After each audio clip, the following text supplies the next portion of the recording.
안녕하세요. 워싱턴 윤준혜의 윤주입니다. 저는 성격이 좀 급한 편이에요. 걸음걸이도 엄청 빨라요. 그래도 옆에 사람 불안하게 막 성화하고 그러진 않고 그냥 저 혼자 급한 거예요. 그런데 나도 결국 빨리빨리를 선호하는 한국인이구나 라고 느꼈던 때가 있어요. 언제냐면요. 바로 영화관에서 영화를 다 보고 나갈 때입니다. 얼마 전에 아이와 영화를 봤어요. 영화가 끝나자 저는 재빨리 일어나 아이의 손을 잡고 계단을 막 내려오는데 영화관의 모든 사람들이 그냥 앉아 있는 거예요. 사람들 우르르 몰려나가면 복잡하니까 저는 어쩔 땐 영화 끝나기 한 2분 전에 일어나기도 하거든요. 하지만 많은 사람들은 영화 맨 마지막에 나오는 엔딩 크레딧을 보기 위해 끝까지 앉아 있죠. 또 영화의 여운이 길게 남아 오래 앉아 있는 사람도 있고요. 간혹 영화 엔딩 크레딧이 올라갈 때 퇴장하는 사람도 있지만 과반수의 사람들은 마지막까지 남아 있는 경우가 더 많아요. 한국에서는 대부분의 사람들이 엔딩 크레딧이 올라가면 자리에서 일어난다고 합니다.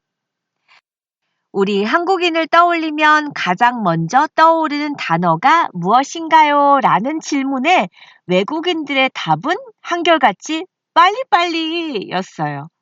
오죽하면 한인이 운영하는 가게에서 일을 하는 외국인 직원분들이 가장 빨리 배우는 단어가 빨리빨리일까요? 한국인들은 얼마나 서두르는지 한번 살펴볼까요? 세계 최고의 퀵서비스 국가가 한국일 가능성이 크죠? 최남단 마라도에서 짜장면 배달이 전화로 가능하다면서요? 와, 대단해요. 한강 둔치나 마을 느티나무 아래서 주문해도 족발과 보쌈을 즐길 수 있다고 하고, 여그 대추나무집이요. 빨강 대문집 앞에 매일 강아지가 짖는 집이요. 라고 해도 놀랍도록 빠르고 정확하다고 하네요. 한국인의 일상생활에서도 빨리빨리는 늘 보여요. 시내버스가 정류장에 들어오면 이미 사람들은 도로로 내려가서 탈 준비를 하고 버스 정류장에 서 있던 사람들이 멈추지도 않은 버스를 향해 우르르 걸어가거나 버스와 추격정을 벌이는 모습도 볼 수 있어요. 그리고 자판기에서 커피를 뽑아 마실 때 커피가 나올 자판기 구멍에 손을 미리 넣고 있는가 하면 허리를 굽혀서 커피 나오는 입구를 쳐다보기도 하죠. 엘리베이터는 또 어떤가요? 한국에서는 엘리베이터 문이 닫히는 것조차 느리다고 생각하는 사람이 많나 봐요. 문이 닫힐 때까지 못 참아 닫힐 버튼을 계속 빠바바바박 누르기도 하고요. 그래서 엘리베이터의 닫힘 버튼은 한결같이 달아 있어요. 문이 빨리 닫히도록 눌러서요. 다른 나라에는 없는 한국 사회에서만 보이는 독특한 현상이라고 하니 우리나라의 빨리빨리 문화는 단연 세계에서 최고인 듯합니다. 빨리빨리 문화가 극도로 잘 보이는 곳이 바로 차도가 아닐까 생각이 드는데요. 신호가 바뀌고 바로 출발하지 않으면 신경질적으로 경적을 울려대고 좀 더 빨리 가기 위해 끼어들기를 하고요. 도로 위에서 서로 얼굴을 붉히거나 보복 운전으로 폭력이 발생하고 심지어 귀중한 생명을 잃는 뉴스를 어렵잖게 접하게 되는데요. 빨라야 5분이라는 말이 있듯이 서두른다고 결코 많이 빠른 것도 아닌데 말이에요. 열차나 비행기가 제 시간에 출발하지 않으면 얼굴 붉히면서 항의하는 승객들의 모습은 어디에나 있고 비행기가 착륙했을 때 제일 먼저 짐을 내리고 움직이는 사람들이 바로 우리 한국 사람들이에요. 지하철 에스컬레이터 타면서 그 위를 걷는 정도가 아니라 뛰어가며 이동하는 사람들은 전 세계에서 한국 사람들밖에 없을걸요? 물론 출근 시간에 늦어서 그러는 경우도 많겠지만요. 미국서도 관공서나 마트, 그런 데서 외국인들 일하는 거 보면 한국인들은 하나같이 마음에 안 들어 해요. 세워라, 내워라 한다고요. 근데 그건 저도 인정해요. 외국 사람들 일하는 거 너무 느려서 속 터지거든요. 어느 한국의 광고 카피 문구도 보니까 빠름, 빠름, 빠름 뭐 이런 것도 있던데. 우리가 살아가면서 곳곳에서 빨리빨리라는 말을 많이 하지만 많이 듣기도 해요. 어찌 보면 우리 국민들에게는 빨리빨리 DNA가 있는 것 같아요. 그럼 왜 우리 한국 사람들은 이렇게나 성질이 급할까요?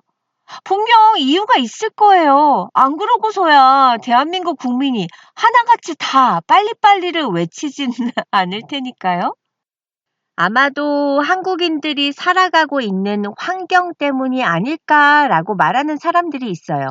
도시인과 농촌인의 생활 방식이 다른 것처럼 사람은 자기가 사는 환경에 따라 최적화된 생활 방식을 갖고 있잖아요. 한국의 특징 중 하나가 사계절이 매우 뚜렷하다는 것이죠. 한 나라에서 봄, 여름, 가을, 겨울을 경험할 수 있다는 것만으로도 행운이지만 이런 사계절은 인생을 쉴 틈이 없게 합니다. 따뜻한 나라에서는 사모작을 하는 것과는 달리 한국은 일모작만 가능하죠. 때문에 조선시대에도 살아남기 위해 농업 생산량을 늘리기 위해 치열한 경쟁이 필요한 사회였던 거예요. 생각해 보세요. 농사를 지을 수 있는 기간은 5개월에서 6개월 정도가 전부였는데 이 농사를 망쳐버리면 어떻게 돼요? 굶주리거나 기아 상태에 빠질 수 있기 때문에 결국 서둘려야 했어요.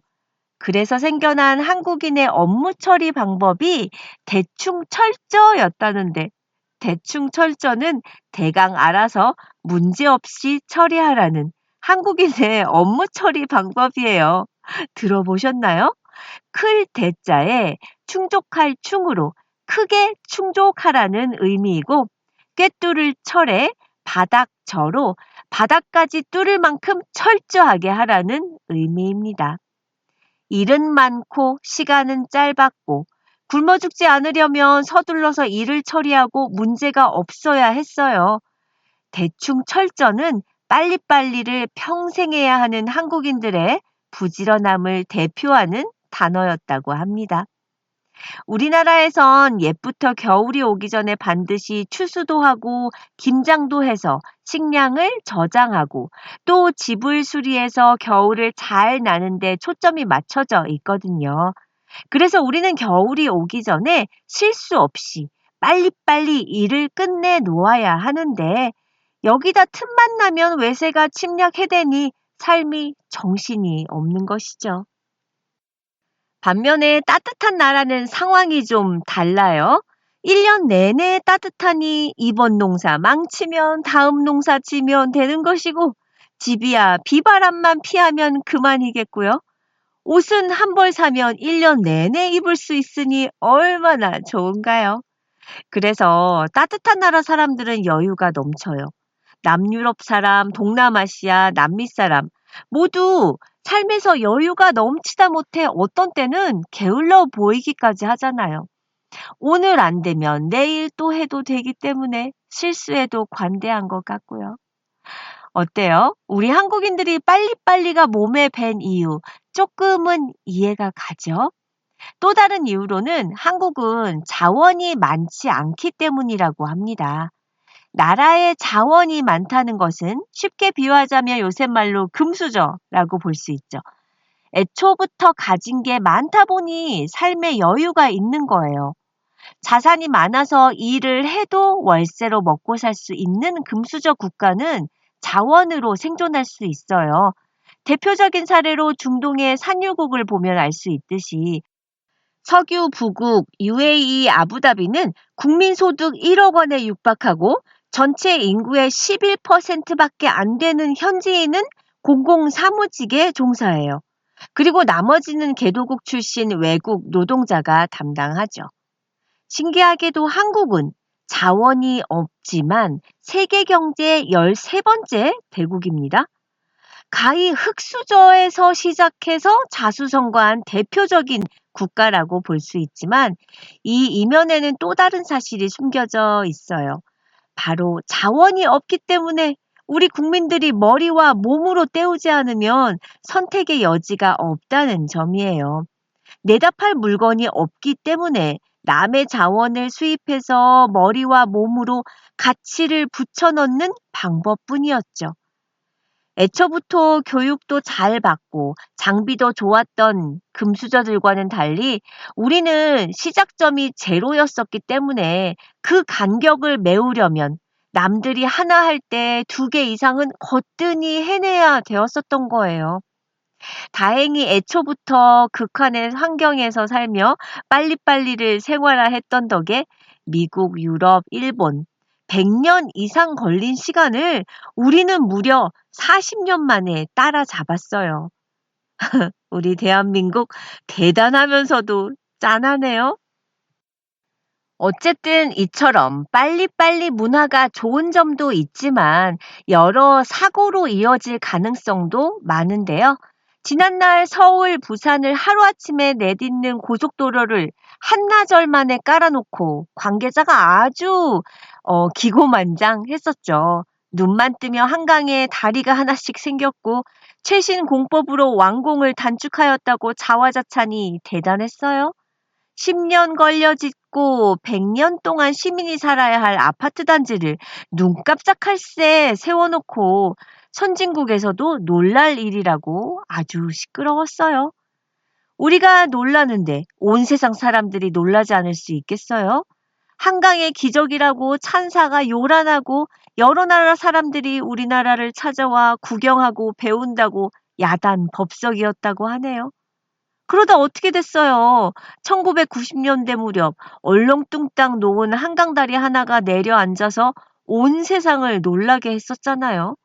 2008년 초 발생한 숭례문 방화 사건으로 인해 문화재청과 문화재위원회 등은 수습 작업에 나섰는데 당시 보건공사는 3년 만에 끝이 났어요. 외국의 문화재 복원 기간과 비교해 무척 짧은 시간이었죠? 그때 일부 전문가는 2년이라는 시간에 대해 중요한 문화재인 만큼 완벽한 복구를 위해 최소 5년 이상 시간을 투자해야 한다는 지적을 하기도 했어요. 그 후 2013년 숭례문 부실 복원 논란이 일었어요. 당시 복구공사 관계자에 따르면 부실공사 원인은 촉박한 마감 시한과 예산인 것으로 드러났었죠. 1995년 삼풍 백화점에서 부실공사 등의 원인으로 붕괴해 천여 명 이상의 고객과 종업원이 사상당한 삼풍 백화점 붕괴 사고도 조급함이 낳은 부작용인데요.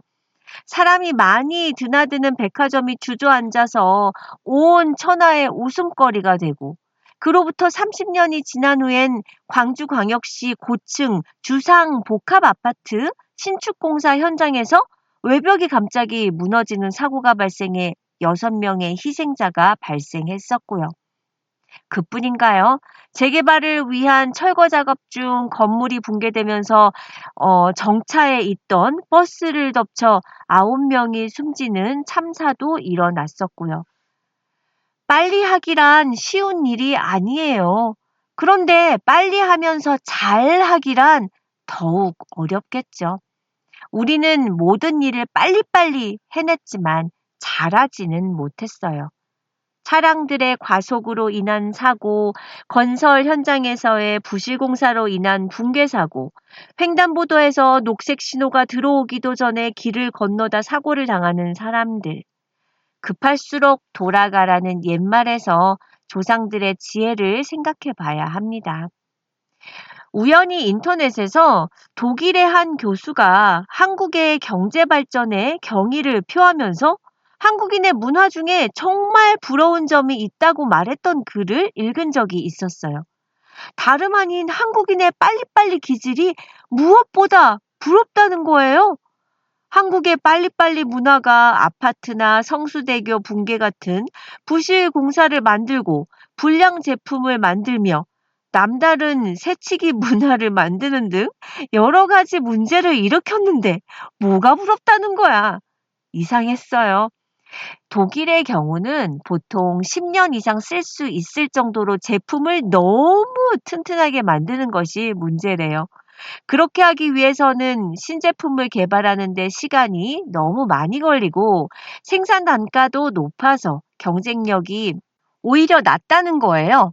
또 상대적으로 제품 교체를 잘 하지 않기 때문에 소비도 잘 이루어지지 않고 제품의 경고성과 내구성에 지나치게 비중을 두기 때문에 디자인이 우수한 제품들을 선호하는 현대인의 소비 패턴에 맞지 않다는 얘기였어요. 독일에 비해서 한국의 제품은 장기간은 아니지만 적정한 기간 사용할 수 있고 또한 한국인은 쉽게 실증을 내기도 해서 물건을 빨리빨리 자주 교체해 오히려 신제품 개발에 도움이 된다고도 덧붙였죠. 한국의 제조 기업들은 제품을 빨리빨리 만드는 것과 디자인이나 겉모양에 비중을 두기 때문에 제품 개발 기간이 짧고 개발비도 적게 들며 회전도 빠르다는 거예요. 한국인의 빨리빨리 문화가 오히려 도움이 되는 경우도 있구나 하는 생각이 들었어요. 식당이나 술집에서 테이블 위에 벨이 붙어 있죠. 제가 고등학생 때 벌써 그런 벨이 있었던 것 같아요.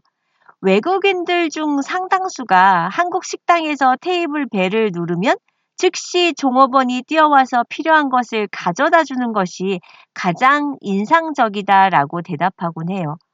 왜 다른 나라에서는 생각을 못했는데 한국에서는 이 기발한 생각을 실천에 옮길 수 있었을까요?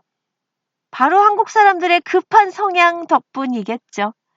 척박한 환경에서 형성된 한국인의 빨리빨리 정신은 어떤 시대에서도 경쟁력으로 작용할 수 있는 강력한 무기라고 봅니다. 하지만 그에 따른 부작용 또한 많으니 빨리 하지만 잘하는 것이 중요하겠죠?